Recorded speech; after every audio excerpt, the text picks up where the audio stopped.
Peace, family. All right, so a white feminist reached out to me and she told me she thought I was very powerful, and basically she tried to persuade me with compliments to be a part of the feminist movement. She said she thought I was fighting the wrong cause and that sexism was worse than racism because women have always been discriminated against, have always been oppressed, have not had the same equal rights as men no matter what the race, and she thought I would be a major asset to the movement. And so I want to go ahead and address this so everybody knows where I stand when it comes to feminism, especially black feminism. Black feminism branched from white feminism, which initially had absolutely nothing to do with the black man or the black woman. The only reason the white woman reached out to the black woman was because she needed numbers, was because she needed signatures. The same way this white woman only reached out to me was because she thought I would be an asset. The same way politicians only pay black people any attention when they need our votes.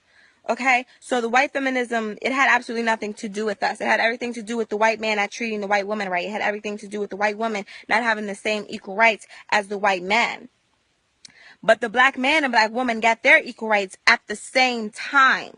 So even though the white woman was telling the black woman that the black man had more rights and more privilege than them, in all actuality, the white woman had more privilege and more rights than both the black man and the black woman. And so they whispered these ideas of integration into their ear, which is nothing but the illusion of inclusion. And because of that, it has been the biggest destruction of the black family and one of the most detrimental things that had ever happened to the black community ever. And still today, black women are still hollering about equal rights when the unemployment rate for black men is at 18%. Black women are more likely to be hired by a job now than black men. Black women can get more student loans now than a black man. A black woman that can't provide for her child financially can get assistance. A black man that can't provide for his child financially is going to go to jail. So sisters, I'm not sure what we're hollering about when it comes to equal rights, because it seems the black man is the one that doesn't have equal rights. We have more privilege than him. And what corporations do these black men own to tell you can't have equal pay? It's not the black man that you should be mad at, sisters. You got to look at it as a game of chess. Even though these white feminists say they hate their men, you got to know that they are still the mate of this white man. So they're going to protect that white king as they should in a game of chess. You should be protecting your black king. But see, they have infiltrated the black community by getting the black woman to turn her back on the black man. The welfare program is a perfect example, which tells us, sisters, that if you need help or want help from the white man, you have to turn your back on the black man. You have to give up the black man. If you want to live in these apartments, your children cannot have a father in the home. Also, think of another family structure that it brings about. Think of what it does to our career mothers. Okay, now they say that the most educated group of people in America now is the black woman, and I love that. But so many of our sisters now have these careers and have these degrees, and all of a sudden they don't see value in the black man. They don't need a man. They don't want a man. And so a lot of them don't want families. They don't want to reproduce, or they wait until they're no longer fertile to try to reproduce and have complications in their pregnancies. Or they already have children, but they don't spend any time with them because they're always working.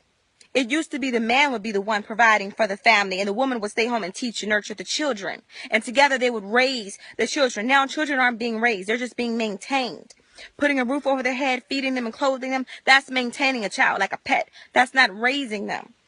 You understand? And so that is a really big issue when it comes to the black family. And all of that came about from this feminism shit. Another thing that this feminist thing has done is this Planned Parenthood thing. Planned Parenthood is formerly known as the Negro Project, and the founder of the Negro Project was a woman named Margaret Sanger, which was a racist woman that said black people are like human weeds that need to be exterminated. And now these Planned Parenthood clinics are concentrated in predominantly black urban areas, and the majority of the abortions done in America are done by black women. They say the number one killer of blacks is abortion. A lot of people would debate that and say you can't kill something that's not alive, but you are destroying a life that is growing inside of you. That is killing. You are helping us exterminate ourselves. These white feminists, they are not your friend. They are the mate of these white men that want you gone. And think of also what it does to our children that are growing up without fathers in the home. Think of our daughters that don't have fathers, and so they go out here and they do everything they can to get male attention. A lot of times that brings them back into the welfare program as single mothers themselves. I'm not saying that's always the case, but it's too common for us to ignore. Also, think of our young brothers. I'm not even going to address homosexuality. Let's talk about those brothers whose mothers don't know how to discipline them correctly. They don't have fathers. They're not being taught any type of manhood either. And so they go into these schools. The teachers don't know what to do with them. So they throw them in special ed. And we all know special ed is nothing but a holding cell for black boys until they're old enough to go to jail. That's all that is. It is one of the most detrimental things that has ever happened to the black community, and I will not stand by it. One more thing that I want to address is this damn campaign that tells sisters, love your body regardless of what a man thinks. It ain't got nothing to do with the man, the way you treat your body. You understand? They praise and glorify obesity in the black community, but they don't do that in the white community, only in the black community. And now the leading causes of death for black women are diabetes, heart disease, stroke, and cancer. They tell you to love your body, love the skin you're in. Don't let no man make you not love your body. But they don't tell you to love yourself enough to eat right. They don't tell you to love yourself and have enough self-respect for yourself to not kill yourself by what you're shoving down your throat. You get what I'm saying? These white feminists, they're not your friend. They're not your friend. And I do not stand by any of it. I refuse to turn my back on the black man to hold hands with some white chick. The war on our black man has been insane. They have done everything they can to destroy the black man, to destroy the image of the black man. They want you dead. They want you gay. They want you incarcerated. And they want us to see no value in you.